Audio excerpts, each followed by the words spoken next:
Hello everyone, welcome to Okul, India के सबसे affordable learning platform में आप सभी लोगों का एक बार फिर से बहुत बहुत स्वागत है। आइए अपने इस फुल कोर्स और environment by Shankar IAS academy को हम लोग आगे बढ़ाएंगे। और जिस बुक की हम लोग यहाँ पर बात कर रहे हैं उसके हम लोग चैप्टर नंबर 17 में आ चुके हैं, जो है क्लाइमेट चेंज को लेकर। इससे जो पिछले लेक्चर्स थे उसमें हम लोग चैप्टर 16 तक जो है इस कोर्स को, इस बुक को कंप्लीट कर चुके हैं। आज हम लोग एक तरीके से आप कह सकते हैं कि एक नया यूनिट स्टार्ट करने जा रहे हैं, जिसमें क्लाइमेट चेंज या क्लाइमेट से संबंधित बातें जो है हम लोग करेंगे। ठीक है, कि क्लाइमेट चेंज क्या होता है। फिर उसके बाद अगले कुछ लेक्चर्स में हम लोग बात करेंगे ओशियन के एसिडिफिकेशन को लेकर, कि वो क्या होता है उसको समझेंगे। ओजोन लेयर डिप्लीशन के बारे में बात करेंगे कि किस तरीके से ओजोन लेयर जो है वो डिप्लीट हो रही है, घट रही है। फिर उसके बाद क्लाइमेट चेंज को लेकर इंडिया में क्या स्थिति है और इंडिया ने और ग्लोबल लेवल पर, ग्लोबल स्तर पर क्या क्या कदम उठाए जा रहे हैं इस समस्या से निपटने के लिए, इस प्रॉब्लम को टैकल करने के लिए, वो सारी बातें हम लोग आगे आने वाले कुछ लेक्चर्स में, कुछ चैप्टर्स में करेंगे। ठीक है, तो आगे बढ़ने से पहले मैं आप सभी लोगों से एक बार फिर से एज यूजुअल रिक्वेस्ट करना चाहूँगा कि जो लोग इस कोर्स को, इस वीडियो सीरीज़ को फॉलो कर रहे हैं, जिनको ये पसंद आ रही है, वो ज़्यादा से ज़्यादा वीडियोज़ को लाइक करें, ज़्यादा से ज़्यादा शेयर करें अपने दोस्तों के साथ, कलीग्स के साथ, ताकि हमारे इन कोर्सेज़ का जो फ़ायदा है वो ज़्यादा से ज़्यादा लोगों तक पहुंच सके। और बाकी जो लोग चैनल पर नए हैं, जिन्होंने अभी तक हमारे चैनल को सब्सक्राइब नहीं किया है, मैं उन लोगों से भी रिक्वेस्ट करूंगा कि आप लोग भी चैनल को जल्द से जल्द सब्सक्राइब कर लीजिए और बेल आइकन जरूर प्रेस कर लीजिए, सो दैट कि हमारी तरफ से जब भी कोई नया वीडियो पोस्ट हो तो उसकी नोटिफिकेशन आप लोगों से बिल्कुल भी मिस ना हो। ठीक है, और इस पूरी की पूरी वीडियो सीरीज़ का जो फुल कोर्स है वो हमारी वेबसाइट पर अवेलेबल है। वहाँ पर आपको सारे के सारे जो वीडियोस हैं वो एड फ्री, यानी कि बिना किसी एडवर्टाइजमेंट के मिल जाएंगे। साथ ही साथ चैप्टर वाइज नोट्स मिल जाएंगे, पीडीएफ, जिनको आप डाउनलोड कर सकते हैं अपनी सुविधा अनुसार, अपनी कन्वीनियंस के अनुसार। आप जब चाहें उनको पढ़ सकते हैं, रिवाइज कर सकते हैं। और चैप्टर वाइज क्विजेस भी वहाँ पर जो है वो अपडेट किए जाएंगे, सो दैट कि आप लोग जो है इस पूरे सब्जेक्ट की तैयारी हमारे साथ, हमारे प्लेटफॉर्म के साथ कर सकें। तो उसके लिए आपको करना है क्या होगा, कोर्स का जो लिंक है वो आपको नीचे डिस्क्रिप्शन बॉक्स में दिया हुआ है, उसके थ्रू जाके आप कोर्स में एनरोल कर सकते हैं। ठीक है, तो चलिए फिलहाल हम लोग जो है अपना डिस्कशन चैप्टर 17 क्लाइमेट चेंज के साथ स्टार्ट करते हैं।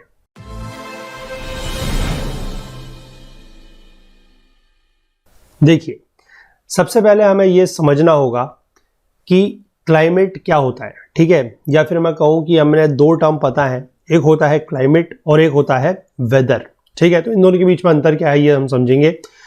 तो यहां पर लिखा गया है कि climate is the long term average of a region's weather events. ठीक है, वेदर मतलब क्या होता है, वेदर मतलब होता है कि जैसे शॉर्ट पीरियड ऑफ टाइम में जो भी चेंजेस आ रहे हैं, जैसे कि अभी धूप आ रही है, ठीक है, कल को हो सकता है कि बारिश पड़ जाए, फिर हो सकता है कि अगले दिन बादल लग जाए, फिर अगले दिन हो सकता है कि धूप और तेज हो जाए, टेम्परेचर और बढ़ जाए।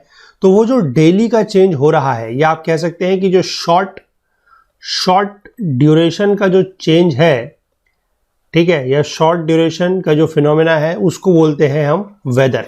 ठीक है, और क्लाइमेट क्या है, क्लाइमेट है लॉन्ग टर्म एवरेज। ठीक है, यानी कि आप ये नहीं कहेंगे कि अगर मान लीजिए आप आज धूप आ रही है, कल बारिश आ रही है, परसों बादल लग रहे हैं, तो आप ये नहीं कहेंगे कि इस प्लेस का या इस एरिया का क्लाइमेट चेंज हो रहा है। ठीक है, वो क्लाइमेट चेंज नहीं है, that is the weather change. ठीक है, वेदर चेंज हो रहा है, क्लाइमेट एक लॉन्ग टर्म चेंज होता है। ठीक है, लॉन्ग टर्म मतलब long term in terms of आप कह सकते हैं मैनी ईयर्स। ठीक है, मैनी ईयर्स, अलग अलग जगह पर इसका अलग अलग क्राइटेरिया दिया हुआ है, कहीं पर ये 30 साल है, कहीं पर ये 50 साल है, पर आप ये समझ सकते हैं कि क्लाइमेट जो है वो एक लॉन्ग टर्म एवरेज है, यानी कि बहुत सालों का एवरेज है, किसका, रीजन के, किसी भी रीजन के, किसी भी क्षेत्र के वेदर इवेंट्स का। ठीक है, आई होप वेदर और क्लाइमेट के बीच का अंतर जो है वो आप यहां पर समझ गए होंगे। ठीक, अब देखिए आगे क्या दिया गया है, the earth's climate is not static. जो अर्थ है, जो पृथ्वी है, उसका जो क्लाइमेट है वो स्टैटिक नहीं है। स्टैटिक मतलब एक जैसा नहीं है।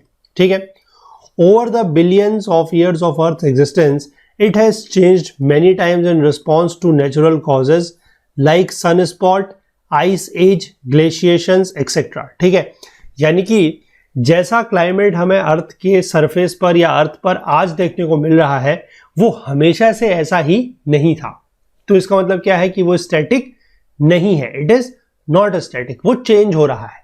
ठीक है, जब से अर्थ एग्जिस्टेंस में आई है, आपको पता है कितने, आपने ज्योग्राफी में पढ़ा होगा, अराउंड 4.5 बिलियन ईयर्स एगो, है ना, अर्थ एग्जिस्टेंस पाई थी। और तब से लेकर जो है कि नेचुरल कॉजेस की वजह से क्या हो रहा है, अर्थ का जो क्लाइमेट है वो चेंज हो रहा है। ठीक, अब climate change means a change of climate which is attributed directly or indirectly to human activity that alters the composition of the global atmosphere and which is in addition to natural climate variability observed over comparable time periods। ठीक है, यानी कि आप ये समझ सकते हैं कि जो क्लाइमेट का चेंज हो रहा है वो ह्यूमन एक्टिविटीज के द्वारा भी हो रहा है, डायरेक्टली भी हो सकता है, इनडायरेक्टली भी हो सकता है। ठीक है, और कंपेरेबल टाइम पीरियड्स, यानी कि ऑब्जर्व का ओवर कंपेरेबल टाइम पीरियड्स मतलब वही कि लॉन्ग टाइम पीरियड में है, छोटे टाइम पीरियड में नहीं है। ठीक है, however when today people talk about climate change they mean the changes in climate over the last 100 years. ठीक है, which is caused predominantly by human activity. तो यहां पर आप समझ गए, जो मैंने आपको लॉन्ग पीरियड बताया था, जो लॉन्ग टर्म बताया था, वो कितना है, 100 साल, यानी कि 100 साल में कितना चेंज हुआ है क्लाइमेट में और किसकी वजह से, ह्यूमन एक्टिविटीज की वजह से जितना चेंज हुआ है उसकी बात यहां पर की जा रही है। ठीक, the phrase climate change represents the change in the long term weather patterns. Climate change is not the change in weather of a particular day. वही मैंने आपको बताया कि रोज आज धूप है, कल बारिश है, तो that is not the climate change. ठीक है, वो क्या हो सकता है, वेदर चेंज हो सकता है, वो क्लाइमेट चेंज नहीं है। ठीक, it is the cumulative change of long term weather pattern that is changes in the climate. For example, it is possible that a winter day in Jammu, ठीक है, हो ये पॉसिबल है कि जम्मू की अगर हम बात करें, जम्मू आपको पता है जनरली एक कोल्डर प्लेस है, कोल्डर रीजन है। ठीक है, तो हो सकता है कि जम्मू में विंटर के समय में जो टेम्परेचर है, ठीक है, यानी कि किसी विंटर डे की अगर हम बात करें तो वहां का जो वेदर आप कह सकते हैं that is Sunny and mild. ठीक है, यानी कि धूप खिली हुई है और माइल्ड मौसम बना हुआ है। बट द एवरेज वेदर, यानी कि एवरेज वेदर क्या है, climate tells us that Jammu's winters will mainly be cold and include snow and rain. ठीक है, मतलब हमें ओवरऑल हम ये कह सकते हैं कि जैसे हम क्लाइमेट की बात एक लॉन्ग टर्म पे कर रहे हैं, 100 साल के आसपास, 50 साल के आसपास, तो उसमें हमें पता है कि जम्मू में अगर विंटर का मतलब महीने चल रहे हैं, विंटर्स चल रही है, तो हमें पता है कि वहां पर जनरली कोल्ड होगा, यानी कि ठंडा होगा, स्नो होगी, रेन होगी। ठीक है, लेकिन हो सकता है कि किसी दिन सर्दियों में भी किसी दिन हो सकता है कि दिसंबर का महीना है या जनवरी का महीना है, तो किसी दिन हो सकता है कि थोड़ा बहुत धूप खिल सकती है, थोड़ा, ठीक है, और थोड़ा बहुत धूप खिली है तो जो वेदर है वो कैसा हो सकता है, थोड़ा सा माइल्ड हो सकता है। तो लेकिन उसके लिए हम ये नहीं कह सकते कि यहाँ का जो क्लाइमेट है वो ऐसा है। ठीक है, क्लाइमेट तो कैसा है वो हमें पता है, क्योंकि क्लाइमेट क्या है, एक एवरेज है, लॉन्ग टर्म एवरेज है। ठीक है, the change in the pattern of Jammu's winters from the normal winter pattern represents an epitome of climate change. ठीक है, तो वो क्लाइमेट चेंज का एक एपिटोम है। ठीक है ना, लेकिन इस बात को आप समझेंगे कि एक दिन, मतलब बेसिकली यहाँ पर जो पूरी की पूरी ये कहानी बताई गई है अभी तक आपको, वो यही है, आपको वेदर और क्लाइमेट के बीच का अंतर समझाया जा रहा है। ठीक है, climate change is a measurable effects of the continual warming trend. अब क्लाइमेट चेंज जो है वो एक मेजरेबल इफेक्ट है किसका, कंटिन्यूअल वार्मिंग ट्रेंड का, यानी कि जो कंटिन्यूअसली गर्मी बढ़ रही है, वार्मिंग हो रही है, उसका एक मेजरेबल इफेक्ट है, यानी कि एक ऐसा परिणाम है जिसको हम क्या कर सकते हैं, मेजर कर सकते हैं, माप कर सकते हैं। ठीक, climate change is usually measured in major shifts in temperature, rainfall, snow and wind patterns lasting decades और मोर। अब क्लाइमेट चेंज को हम जनरली हम तो कह रहे हैं कि क्लाइमेट चेंज एक मेजरेबल इफेक्ट है, लेकिन मेजर करेंगे कैसे, तो मेजर हम ऐसे ही कर सकते हैं कि जैसे मान लीजिए कोई एक प्लेस है ए, वहाँ का एवरेज टेम्परेचर अगर मान लीजिए 27 डिग्री सेल्सियस हुआ करता था इन द ईयर या इन द सेंचुरी ऑफ 1800। ठीक है, उसके बाद होते होते मान लीजिए यहाँ पर गर्मी बढ़ती है और टेम्परेचर जो 1900 के दशक में यहाँ पर चल रहा है वो मान लीजिए 28.2 डिग्री सेल्सियस हो जाता है। तो हम क्या कहेंगे कि टेम्परेचर बढ़ा है, इसका मतलब यहाँ का जो क्लाइमेट है वो कैसा हो गया है, वार्मर हो गया है, ठीक है ना। लेकिन एक लॉन्ग टर्म में, यानी कि ये कोई एक दिन का टेम्परेचर नहीं है, ठीक है, ये पूरा का पूरा एवरेज टेम्परेचर है। तो सिमिलरली टेम्परेचर अगर चेंज हो रहा है या फिर रेनफॉल पैटर्न में कुछ चेंज हो रहा है कि बारिश पहले ज़्यादा होती थी अब कम होने लग गई है, इस तरीके का विंड पैटर्न्स में अगर कोई चेंज आ रहा है, तब हम कहेंगे कि वहाँ का जो क्लाइमेट है वो क्या हो गया है, चेंज हो गया है, ठीक है। उसको इस तरीके से हम मेजर कर सकते हैं, ठीक है। आई होप ये चीज़ें जो है आपको क्लियर है। आगे देखिए, हमने देखा था ऊपर कि ह्यूमन एक्टिविटीज की वजह से जो है क्लाइमेट चेंज एक, मतलब ह्यूमन एक्टिविटी जो है वो क्लाइमेट चेंज का एक मेजर कारण थी, प्रिडोमिनेंटली एक कॉज था, ठीक है। अब ह्यूमंस कैसे जो है क्लाइमेट चेंज करते हैं वो देखिए, by burning large amount of fossil fuels. हम बहुत बड़ी मात्रा में जो फॉसिल फ्यूल्स है उनको जलाते हैं। फॉसिल फ्यूल्स क्या होते हैं आपको पता है, कोल, ऑयल, नेचुरल गैस, ठीक है। साथ ही साथ डिफॉरेस्टेशन भी करते हैं। डिफॉरेस्टेशन करते हैं तो उससे क्या होता है, वो कार्बन स्टोर नहीं कर सकते और कार्बन जो है वो क्या होता है, एटमॉस्फेयर में रिलीज हो जाता है। अब ये तो आपको सिंपल सी बात है, पता है ना, कि जो पेड़ पौधे हैं वो क्या करते हैं, जो एटमॉस्फेरिक कार्बन है उसको एब्जॉर्ब करते हैं। फोटोसिंथेसिस की प्रोसेस आप सभी लोगों को पता है, ठीक है। तो फोटोसिंथेसिस की प्रोसेस में वो एब्जॉर्ब करते हैं, बदले में ऑक्सीजन जो है रिलीज करते हैं। अब अगर पेड़ों को हम काट देंगे, डिफॉरेस्टेशन अगर हम कर देंगे, तो उससे क्या है कि प्लांट्स है या एनिमल्स है, सॉरी प्लांट्स है या फिर जो ट्रीज वगैरह हैं, बड़े ट्रीज हैं, वो कार्बन डाइऑक्साइड, जो एटमॉस्फेरिक कार्बन डाइऑक्साइड है उसको क्या कर पाएंगे, या कार्बन जो है उसको क्या कर पाएंगे, एब्जॉर्ब नहीं कर पाएंगे। या अगर कम पेड़ रह गए हैं तो कम कर पाएंगे, और उसकी वजह से क्या है कि जो कार्बन डाइऑक्साइड है या जो कार्बन है वो एटमॉस्फेयर में रहेगा, एटमॉस्फेयर में ज़्यादा मात्रा में रहेगा, और उसकी वजह से क्या है, वार्मिंग जो है वो बढ़ेगी। अभी आगे जाके उसको हम समझते हैं, पूरा का पूरा जो ग्रीन हाउस इफेक्ट होता है, ठीक है, उसके बारे में हम समझेंगे। और वहां पर हम ये जानेंगे कि किस तरीके से अगर एटमॉस्फेयर में कार्बन या इसी तरीके की जो और ग्रीन हाउस गैसेस जिनको हम बोलते हैं, अगर वो ज़्यादा मात्रा में रहती है तो उनका क्या इफेक्ट पड़ता है और किस तरीके से ग्लोबल वार्मिंग होती है, ठीक है। चलिए अब हम ग्लोबल वार्मिंग के बारे में बात कर लेते हैं कि ग्लोबल वार्मिंग क्या है। Earth has warmed at an unprecedented rate over the last 100 years and particularly over the last 2 decades, ठीक है।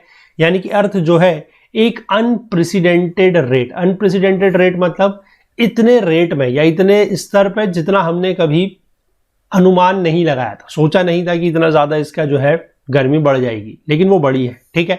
कब बढ़ी है, पिछले 100 सालों में तो बढ़ी है, और साथ ही साथ लास्ट 2 decades यानी कि पिछले 2 दशकों में तो बहुत ज्यादा बढ़ गई है, ठीक है।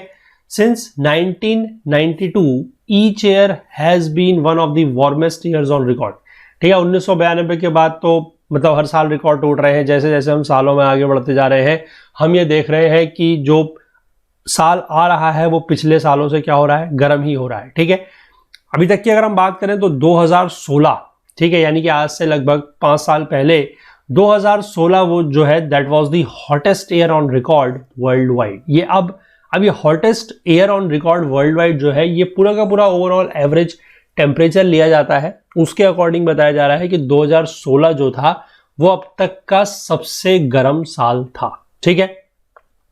An upsurge in the amount of extreme weather events जैसे कि wild fires, heat waves and strong tropical storms is also attributed. अब ये जो एक्सट्रीम वेदर इवेंट्स हुए हैं, जैसे कि वाइल्ड फायर्स हैं, हीट वेव्स हैं, ट्रॉपिकल स्टॉर्म्स वगैरह बड़े हैं, उनकी वजह से क्या है कि ये जो टेम्परेचर बढ़ा है, ठीक है, या जो ये वार्मिंग बढ़ी है वो इन सब की वजह से बढ़ी है। अब ग्लोबल वार्मिंग को यहाँ पर डिफाइन किया गया है कि global warming is an average increase in the temperature of the atmosphere near the Earth's surface and in the troposphere which can contribute to changes in global climatic patterns, ठीक है। तो यहाँ पर आपको 2 चीजें ध्यान रखनी है। पहली बात तो यह है कि ये एक एवरेज इंक्रीज है, ठीक है, यानी कि किसी जगह पर आज का टेम्परेचर बहुत ज्यादा है तो हम ये नहीं कहेंगे कि ग्लोबल वार्मिंग हो रही है। ओवरऑल अगर हम एवरेज टेम्परेचर की बात करें, जैसे हमने बोला 2016 जो है वो सबसे गर्म साल था, तो इसका मतलब क्या है कि 2016 में जो ओवरऑल टेम्परेचर है, वो जो एवरेज टेम्परेचर है वो क्या हुआ होगा, बढ़ गया होगा। तो that is why it is the average increase, पहली बात। दूसरी बात ये है, टेम्परेचर किसका बढ़ रहा है, एटमॉस्फेयर का टेम्परेचर बढ़ रहा है, ठीक है। एटमॉस्फेयर का टेम्परेचर बढ़ रहा है और ट्रोपोस्फेयर का टेम्परेचर बढ़ रहा है। इसकी वजह से क्या होगा कि जो ग्लोबल क्लाइमेट पैटर्न है उसमें चेंज आ रहा है, ठीक है। अब global warming can occur from a variety of causes. अब ग्लोबल वार्मिंग होने के कारण क्या क्या है? ग्लोबल वार्मिंग जो है वो नेचुरल तरीके से यानी कि प्राकृतिक तरीकों से भी हो सकती है, या इसके ये भी कारण हो सकते हैं, या फिर ह्यूमन इंड्यूस्ड भी हो सकते हैं, ठीक है। In common usage global warming often refers to the warming that can occur as a result of increased emissions of green house gases from the human activities, ठीक है। मतलब वैसे देखा जाए तो इसके ह्यूमन और नेचुरल दोनों ही कारण है, लेकिन जो ह्यूमन कॉजेज है वो ज्यादा डोमिनेटिंग है, ठीक है। मतलब ह्यूमन कॉजेज की वजह से जो है ग्लोबल वार्मिंग ज्यादा होती है, और वो भी क्या है, जो हमारी ग्रीन हाउस गैसेज है उनका जो एमिशन, जो उनका उत्सर्जन है वो बढ़ता जा रहा है, उसकी वजह से जो है ग्लोबल वार्मिंग बढ़ रही है, ठीक है। अब हम ये देखते हैं कि ये जो ग्लोबल वार्मिंग है इसका असर क्या होता है, इसके इंपैक्ट क्या क्या है। देखिए, अब देखिए ये सारे के सारे जो पॉइंट्स लिखे गए हैं बहुत ही कॉमन पॉइंट्स हैं, मैं इनको पढ़ूंगा और आपको थोड़ा थोड़ा बताऊंगा, आप अपने आप भी चीजों को जो है समझ सकते हैं, ठीक है। तो देखिए सबसे पहला है राइज इन सी लेवल। अब देखिए सी लेवल यानी कि जो समुद्र का स्तर है वो कैसे बढ़ेगा। ऑब्वियस सी बात है कि जब टेम्परेचर बढ़ रहा है यानी कि गर्मी बढ़ रही है, टेम्परेचर बढ़ रहा है, तो उससे क्या होगा, जो हमारे आइस कैप्स है, या आप कह सकते हैं कि जो स्नो है वो क्या होगी, बर्फ जो है पहाड़ों में, हिमालय में जो बर्फ है, या इस तरीके की जो माउंटेन्स वगैरह जहां पर बर्फ है वो क्या होगी, snow will melt. Snow melt करेगी तो क्या होगा, रिवर्स में जो है पानी बढ़ जाएगा, ठीक है। रिवर का जो फ्लो है दैट विल इंक्रीज, और रिवर का फ्लो अगर इंक्रीज करेगा तो उससे क्या होगा कि जो सी लेवल है, जो समुद्र का लेवल है वो भी बढ़ जाएगा। ऑब्वियस सी बात है, समुद्र का जो है नदियों का पानी आगे मिलेगा, ज्यादा पानी आएगा तो सी लेवल बढ़ जाएगा, ठीक है, ऑब्वियस सी बात है। इसके बाद रेनफॉल पैटर्न में भी चेंज आएगा। क्यों? क्योंकि देखिए टेम्परेचर बढ़ेगा तो रेनफॉल कैसे होती है, आप लोगों को पता है, ज्योग्राफी में आप लोगों ने पढ़ा होगा कि रेनफॉल होने के लिए क्या है कि इवेपोरेशन वगैरह है। अब टेम्परेचर बढ़ गया तो इवेपोरेशन बढ़ जाएगा, और इवेपोरेशन बढ़ेगा तो जो प्रेसिपिटेशन होता है वो भी बढ़ जाएगा, ठीक है। और प्रेसिपिटेशन बढ़ेगा that means the rainfall has increased या चेंज, ठीक। इसके बाद एक्सट्रीम इवेंट जैसे कि हीट वेव, फ्लडिंग, हरिकेन्स, ये सारे के सारे जो इफेक्ट्स हैं वो बढ़ जाएंगे। आइस कैप्स जो है वो मेल्ट करेंगे, वही मैंने आपको बताया, ग्लेशियर्स मेल्ट करेंगे टेम्परेचर बढ़ने की वजह से। इसके बाद एनिमल पॉपुलेशन जो है हैबिटेट लॉस की वजह से एनिमल पॉपुलेशन को क्या होगा, वाइड स्प्रेड वैनिश हो जाएंगे, यानी कि जो एनिमल पॉपुलेशन है वो कम हो जाएंगी। ऑब्वियस सी बात है, टेम्परेचर बढ़ेगा तो जो पेड़ पौधे हैं वो क्या होंगे, उनको पानी नहीं मिलेगा प्रॉपर, वो सूखने लगेंगे, और जब वो सूखेंगे तो उनका जो हैबिटेट है यानी कि जहां पर एनिमल्स रहा करते थे उनका हैबिटेट लॉस होगा, और उसकी वजह से उनकी जो पॉपुलेशन है वो धीमे धीमे खत्म हो जाएगी। इसके बाद डिजीजेज स्प्रेड कर सकती हैं, मलेरिया टाइप की डिजीजेस, ठीक है।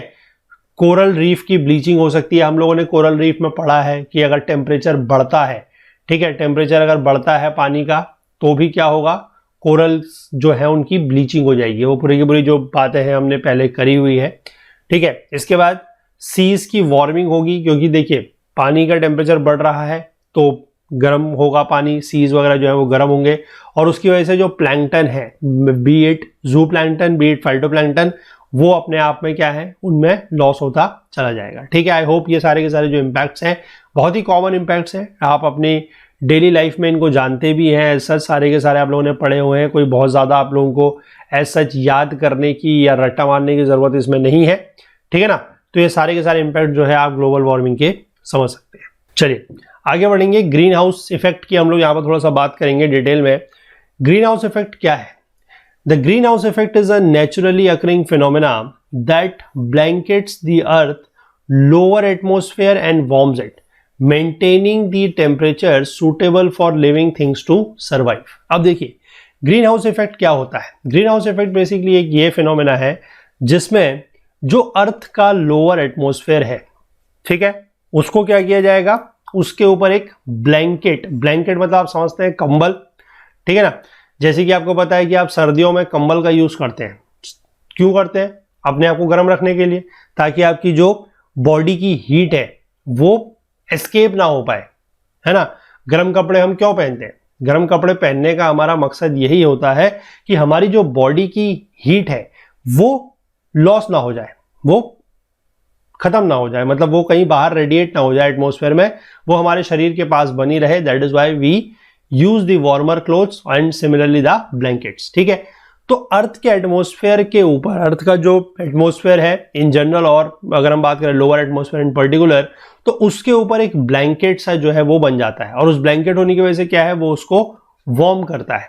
ठीक, अब वार्म करने से क्या फायदा है कि टेम्परेचर मेंटेन रहेगा for the living things to survive. अब आपको एक बात अगर मैं बता दूं कि अगर ये जो ये जो ग्रीन हाउस इफेक्ट है ये नहीं होता, या जो ग्रीन हाउस गैसेज है अगर वो एक पर्याप्त मात्रा में, या आप कहें कि एक पर्टिकुलर अमाउंट में अगर प्रेजेंट नहीं होती, तो ये अर्थ जो है ये रहने लायक जगह नहीं होती, क्योंकि यहाँ का जो टेम्परेचर था अदरवाइज वो बहुत ही कम था, इवन इन माइनस में।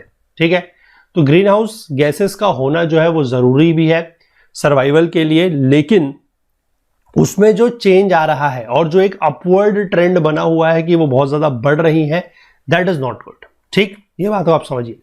अब इसके बाद, just as green houses that keeps the air warm inside its chamber, water vapour and green house gases warms the earth. अब ग्रीन हाउस क्या होता है, मैं भी आपको नीचे फिगर में दिखाता हूं कि ग्रीन हाउस क्या होता है। देखिए, इस तरीके का आपने ग्रीन हाउस देखे होंगे। ठीक है, जो जनरली कोल्डर रीजन्स में, यानी कि ऐसी जगह पर जहां पर टेम्परेचर बहुत ज्यादा नहीं होता है, या फिर जहां पर हमें पेड़ पौधों के लिए एक पर्टिकुलर टेम्परेचर मेंटेन करना होता है, वहां पर इस तरीके का ग्रीन हाउस बनाया जाता है। ठीक है, ये ग्रीन हाउस बेसिकली दिखने में ग्रीन नहीं होता, इसका लेना देना कलर से कुछ नहीं है। ठीक है, ग्रीन हाउस बेसिकली एक इस तरीके का फिनोमेना है जिसमें क्या है कि जो रेडिएशन है, ठीक है, इनकमिंग रेडिएशन तो इसके थ्रू पास हो सकते हैं, पर जो आउटगोइंग रेडिएशन है वो इसके थ्रू पास नहीं होते, और उससे क्या होता है कि जो अंदर का ये पूरा का पूरा रीजन है, इस दरवाजे के अंदर जो ये घर सा बना हुआ है, इसके अंदर थोड़ा सा क्या है कि जो टेम्परेचर है वो गर्म बना रहेगा। ठीक है, अब देखते हैं इसको आगे, थोड़ा सा पहले इसको यहाँ पर समझिए। तो आप ये समझ गए कि जैसे ग्रीन हाउस जो है वो अपने चैम्बर के अंदर एयर को क्या रखता है, गर्म रखता है, वार्म रखता है। सिमिलरली वाटर वेपर और ग्रीन हाउस गैसेज जो है वो अर्थ को गर्म रखती है। ठीक, green houses gases play an important role in the balance of earth cooling and warming. तो अर्थ की कूलिंग और वार्मिंग में जो ग्रीन हाउस गैसेज हैं इनका एक बहुत ही ज्यादा इंपॉर्टेंट रोल है। According to one estimate, in the absence of naturally occurring green house effect, the average temperature of the earth's surface would be -19 degrees Celsius instead of the present value of 15 degrees Celsius, and the earth would be a frozen lifeless planet। मैंने आपको वही बताया कि अगर ये जो naturally occurring green house effect है, या जो ग्रीन हाउस गैसेज है, अगर ये नहीं होती तो जो अर्थ का टेम्परेचर होता वो -19 डिग्री सेल्सियस तक हो सकता था, जो आज की डेट में लगभग 15 डिग्री सेल्सियस के आसपास है प्लस में, वो -19 डिग्री सेल्सियस के आसपास हो सकता था। और -19 डिग्री का अगर यहाँ पर एवरेज टेम्परेचर होता तो आप समझ सकते हैं कि यहाँ पर लाइफ जो है वो एग्जिस्ट करना पॉसिबल नहीं थी। ठीक है, तो ग्रीन हाउस, और या फिर इसको ग्लास हाउस भी आप कह सकते हैं, is a building made of glass chambers in which plants are grown in cold countries और इन कोल्ड क्लाइमेट एरियाज। वही मैंने आपको बताया कि ये जो यहाँ पर इस तरीके का चैम्बर बनाया गया है, ये क्या है, एक ग्लास चैम्बर है, और इसमें बेसिकली टेम्परेचर वार्म रहता है, तो इसमें प्लांट्स को ग्रो करने के लिए यूज किया जाता है कोल्ड कंट्रीज, यानी कि जो ठंडे देश हैं वहां पर, या फिर जहां पर ठंडा क्लाइमेट रहता है वहां पर।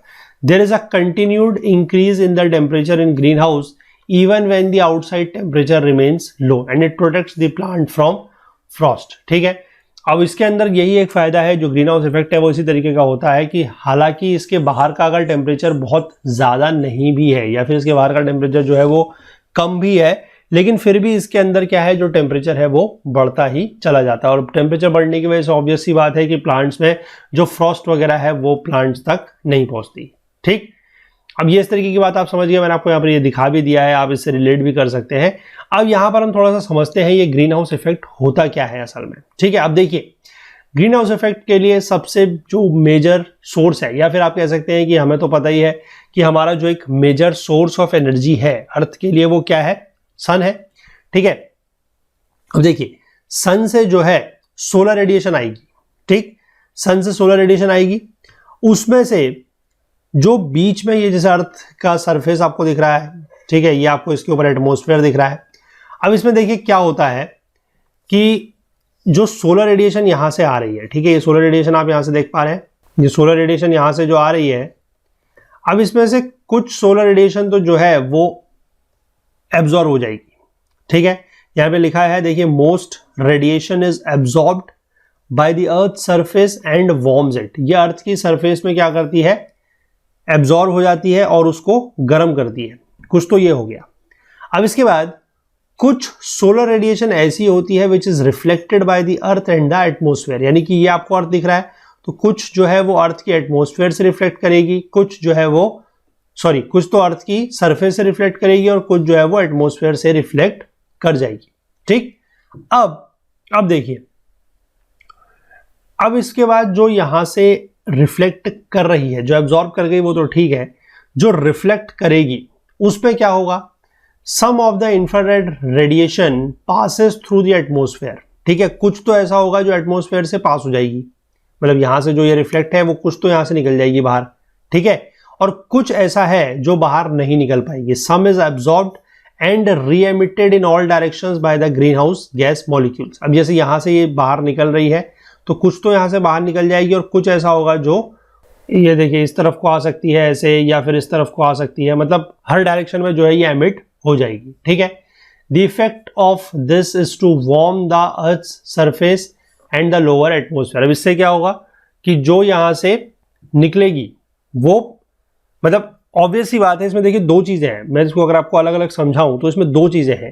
पहली बात तो ये है कि जब ये सोलर रेडिएशन अर्थ के ऊपर पड़ रही है तो कुछ तो एब्जॉर्ब हो गई, मेजर तो एब्जॉर्ब हो गई, कुछ उसमें से जो है वो रिफ्लेक्ट होगी। रिफ्लेक्ट कहां से होगी, कुछ तो जो है वो अर्थ की सरफेस से रिफ्लेक्ट होगी और कुछ जो है वो एटमॉस्फेयर के थ्रू रिफ्लेक्ट होगी। अब ये जो रिफ्लेक्टेड वाली है ना, जो रिफ्लेक्टेड वाली है उसमें से क्या होगा कि कुछ तो अर्थ की एटमॉस्फेयर को पार कर जाएगी, वापस बाहर निकल जाएगी, और कुछ ऐसी जो है वो वहीं पर क्या होगी, जो ग्रीन हाउस गैसेज है उनकी वजह से वहां पर बाहर नहीं निकल पाएगी, एस्केप नहीं कर पाएगी और वहीं पर रह जाएगी और टेम्परेचर बढ़ाएगी। पहली चीज तो ये है, ठीक। दूसरी चीज आपको एक और समझनी है कि जब अर्थ के ऊपर, ठीक है, ध्यान से सुनिएगा, जब अर्थ के ऊपर सोलर रेडिएशन पड़ती है तो अर्थ क्या होगी, अर्थ भी गर्म होगी, समझते हैं इस बात को, ठीक है ना।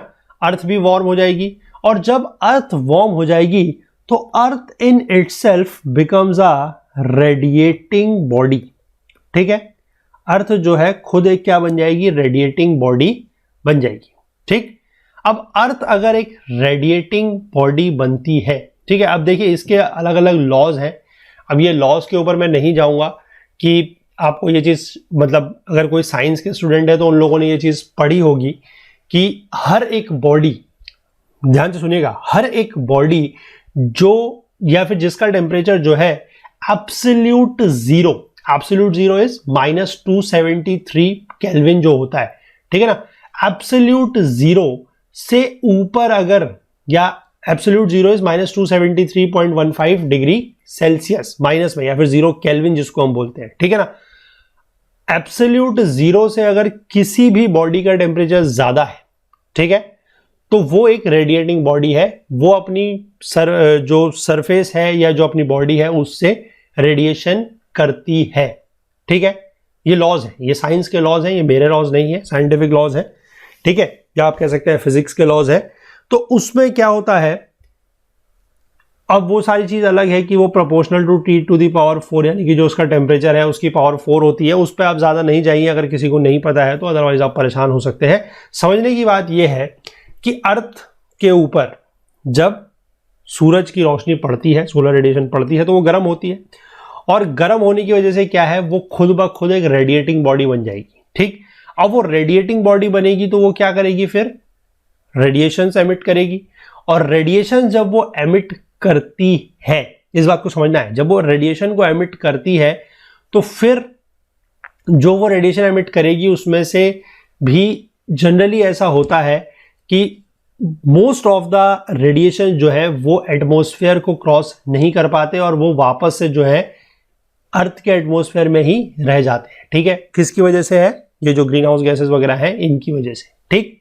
तो इस वजह से क्या है कि जो पूरा का पूरा ग्रीन हाउस इफेक्ट है वो हो रहा है। अब ये दो जगह पर हो रहा है, ये आपको समझना है। एक तो जो इनकमिंग सोलर रेडिएशन है उसकी वजह से हो रहा है, और दूसरा जो इनकमिंग सोलर रेडिएशन की वजह से जो अर्थ गर्म हो रही है, एक रेडिएटिंग सरफेस या एक रेडिएटिंग बॉडी बन रही है, उसकी वजह से हो रहा है, ठीक है। इस बात को आप समझिएगा, अब उसके बाद फिर अलग अलग चीज़ है कि एक लॉ होता है दैट इज़ योर, आप कह सकते हैं वीन्स प्लेस डिस्प्लेसमेंट लॉ होता है, या फिर आप उसको प्लैंक्स लॉ भी कह सकते हैं। ठीक है, उसमें बेसिकली ये है कि जो हमारी वेवलेंथ है, ठीक है, wavelength is proportional to 1/t, यानी कि जो टेम्परेचर है, ठीक है, उसके और वेवलेंथ के बीच का जो रिलेशन है वो इन्वर्स होता है। उसमें बेसिकली क्या है कि हमें पता है कि जो सन है, जो सन से हमारी इनकमिंग सोलर रेडिएशन है वो कैसी होगी, उसका टेम्परेचर ज्यादा होगा। ठीक है, और टेम्परेचर अगर ज्यादा होगा तो उसकी वेवलेंथ क्या होगी, कम होगी, शॉर्टर वेवलेंथ होगी। ठीक, अब ये जो ग्रीन हाउस गैसेज होती है इनका फिनोमेना ये है कि ये शॉर्टर जो वेवलेंथ होती है, ठीक है, शॉर्टर वेवलेंथ जो होती है इनको पास होने देती है, और जो लॉन्गर वेवलेंथ है उनको पास नहीं होने देती। ये बात आपको ध्यान रखनी है, अगर आप चाहें थोड़ा सा एक्स्ट्रा जानना तो उसके लिए बता रहा हूं। ठीक है, शॉर्टर वेवलेंथ को पास होने देती है, लॉन्गर को पास नहीं होने देती है। अब शॉर्टर वाली कौन सी होगी, जिसका टेम्परेचर ज्यादा होगा वो शॉर्टर वेवलेंथ होगी, जो अर्थ यहां से आ रही है। ठीक है, और सिमिलरली जो अर्थ के सरफेस से जा रही है वो कैसी होगी, वो लॉन्गर वेवलेंथ होगी। क्यों, क्योंकि in comparison to the incoming solar radiation उसका टेम्परेचर कम होगा, टेम्परेचर कम होगा तो वेवलेंथ ज्यादा होगी, वेवलेंथ ज्यादा मतलब लॉन्गर वेवलेंथ, और लॉन्गर वेवलेंथ को ग्रीन हाउस गैसेज जो है अपने थ्रू पास नहीं होने देती, तो इसलिए वो वहीं की वहीं पर ट्रैप हो जाएंगे। ठीक है, आई होप ये चीजें जो है आप समझ रहे हैं।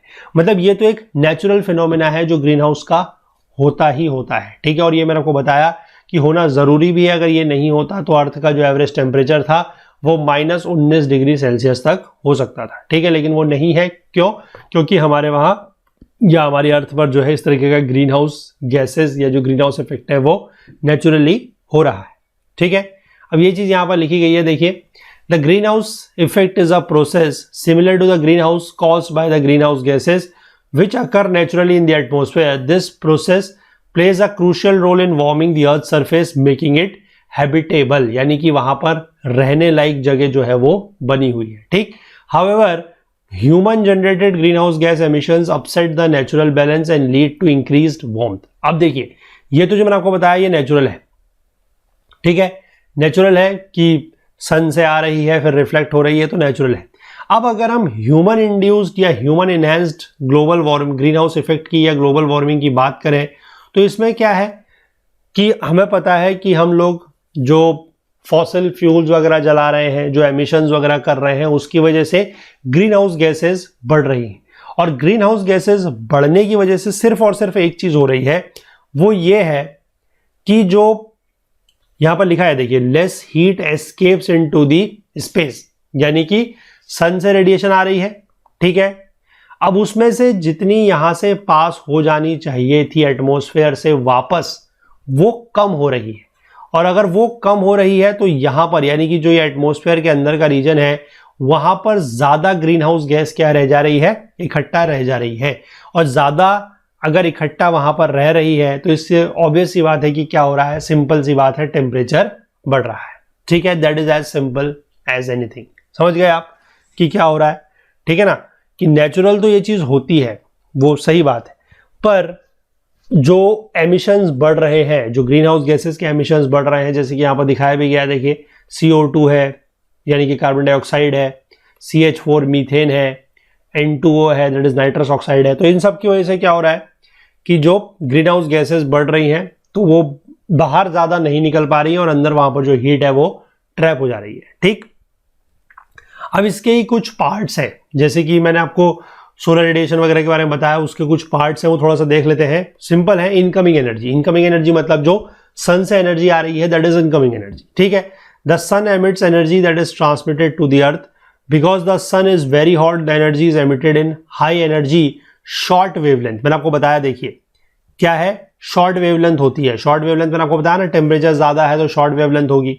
अब शॉर्ट वेवलेंथ है तो वो जो है अर्थ के एटमॉस्फेयर को पेनिट्रेट कर सकती है, ये भी मैंने आपको समझाया। ठीक है, कि शॉर्टर वेवलेंथ को वो पास होने देगा, लॉन्गर वेवलेंथ को पास नहीं होने देगा। तो ये हाई एनर्जी है। हाई एनर्जी मतलब हाई टेम्परेचर है।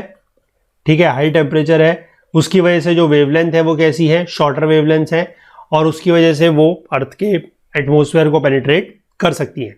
इसके बाद अगर हम बात कर लें एब्जॉर्प्शन की, तो जो सन की एनर्जी आती है उसका लगभग 30% जो है that is reflected directly back into the atmosphere, back into the space by the atmosphere, cloud and the surface of the earth. यानी कि अगर ये अर्थ है, यहां से अगर 100 आ रही है, 100 यूनिट्स ऑफ एनर्जी आ रही है फ्रॉम सन, ठीक है, तो इसमें से रिफ्लेक्टेड बैक की अगर हम बात कर लें, चाहे वो एटमॉस्फेयर से रिफ्लेक्ट हो रही हो, यानी कि ये अगर हमारा एटमॉस्फेयर है, ठीक है, ये अगर हमारा अर्थ का सरफेस है, तो एटमॉस्फेयर से आप कह लो, चाहे आप यहां क्लाउड्स अगर बीच में है तो क्लाउड से कह लो, या अर्थ की सरफेस से कह लो, ये सारा का सारा मिला के जो है लगभग 30% यानी कि 30 यूनिट्स जो है वो क्या हो जाएगी, रिफ्लेक्ट हो जाएगी वापस, ठीक है। और रिफ्लेक्शन जो है वो एटमॉस्फेयर से भी हो सकता है, क्लाउड्स के थ्रू भी हो सकता है, अर्थ की सरफेस से भी हो सकता है, 30 यूनिट तो रिफ्लेक्ट हो जाएगी। और जो बाकी बची हुई सन की एनर्जी है, यानी कितनी होगी वो 70%, वो जो है एब्जॉर्ब हो जाएगी, वो एब्जॉर्ब हो जाएगी। उससे नेचुरल जो है वो अर्थ का टेम्परेचर बढ़ेगा, अर्थ एक रेडिएटिंग बॉडी बनेगी और उसके थ्रू फिर वापस उससे जो है एमिशंस होने शुरू हो जाएंगे, ठीक है, ये बात आप समझ गए। इसके बाद the earth re-emits energy back into the atmosphere because the earth is cooler than the sun. The energy is emitted in the form of infrared radiation at wavelengths longer than the incoming solar energy. अब I hope कि ये चीजें आपको बिल्कुल clear हो रही होंगी।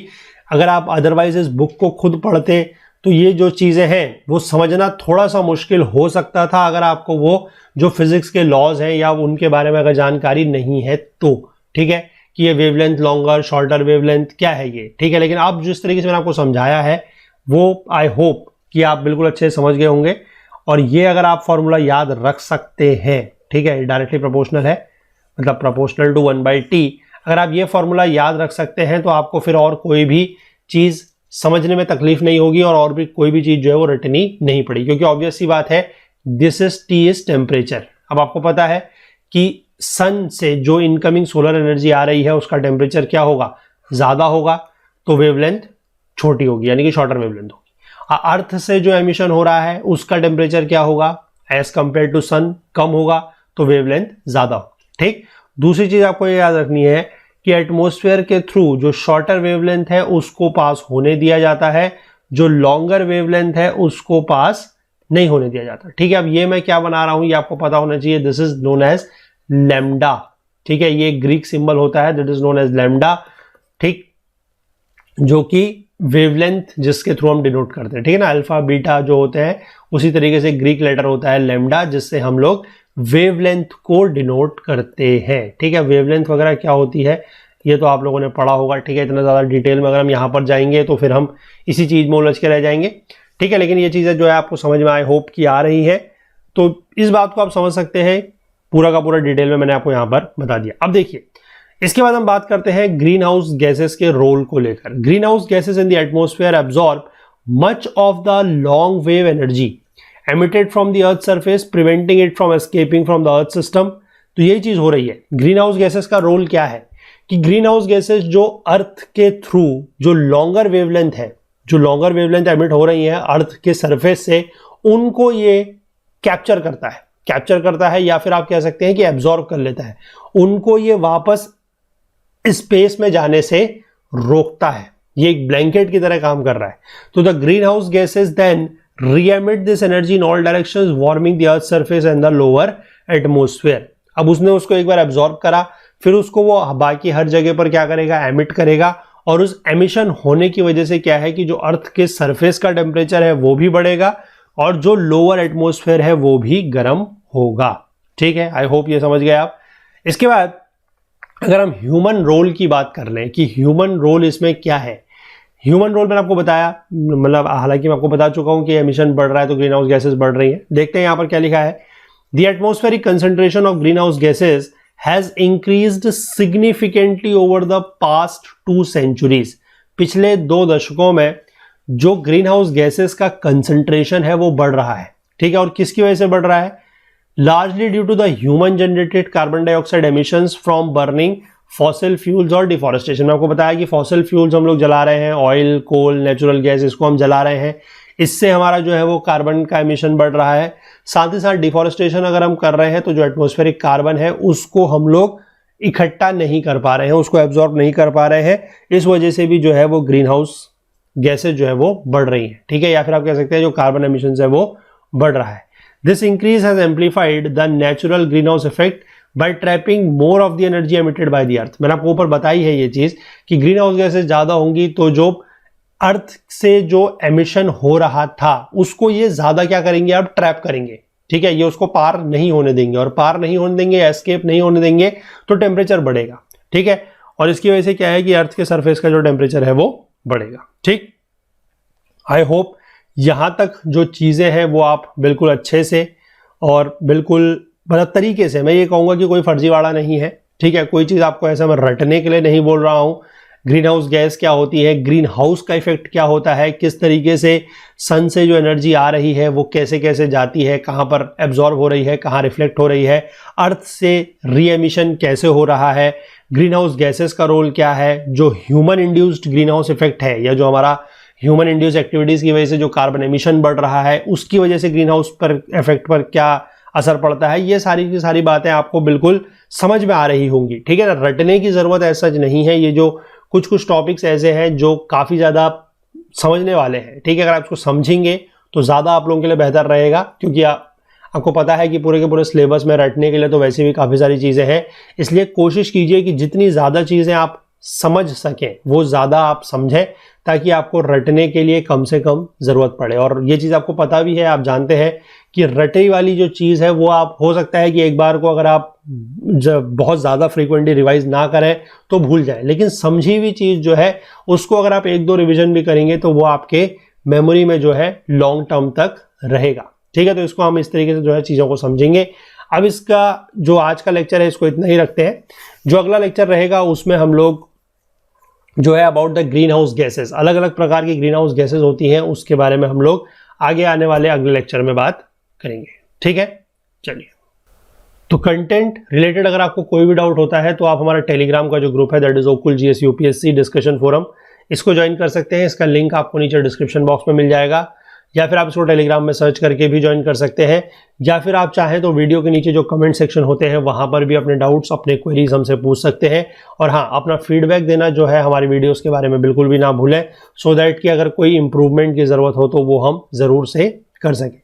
इस पूरी की पूरी वीडियो सीरीज का जो फुल कोर्स है वो हमारी वेबसाइट पर अवेलेबल है, वहां पर सारे के सारे वीडियोस आपको मिल जाएंगे, साथ ही साथ chapter wise notes, chapter wise quizzes आप लोगों के लिए अपडेट किए जा रहे हैं, सो दैट कि आप पूरी की पूरी जो अपने सब्जेक्ट की तैयारी है वो हमारे प्लेटफॉर्म के साथ कर सके। उसके लिए आपको करना क्या है, नीचे डिस्क्रिप्शन बॉक्स में एक लिंक दिया हुआ है, उसके थ्रू जाके आप लोग उस कोर्स में एनरोल कर सकते हैं, ठीक है। अगर आपको कोर्स को एक्सेस करने में या कोर्स को परचेस करने में अगर कोई भी टेक्निकल क्वेरी आप फेस कर रहे हैं तो आप हमसे व्हाट्सएप के थ्रू इस नंबर पर या फिर हमारी जो ओकुल हेल्प डेस्क की ईमेल आईडी है उसके थ्रू आप हमसे कांटेक्ट कर सकते हैं। बाकी हमसे ज़्यादा जुड़ने के लिए आप हमें फेसबुक पे, इंस्टाग्राम पे, लिंक्डइन पे और ट्विटर पर भी फॉलो कर सकते हैं। ये सारे के सारे लिंक्स आपको जो है नीचे डिस्क्रिप्शन बॉक्स में मिल जाएंगे, उसके थ्रू जाके आप लोग जो है वो चीज़ें एनरोल कर सकते हैं। तो चलिए, अगले लेक्चर में हम लोग इसी चैप्टर को आगे कंटिन्यू करेंगे, ग्रीन हाउस गैसेज वगैरह के बारे में जानेंगे। तब तक के लिए अपना बहुत बहुत ध्यान रखिएगा। Please do take care of yourself. Thank you, have a nice day, bye bye.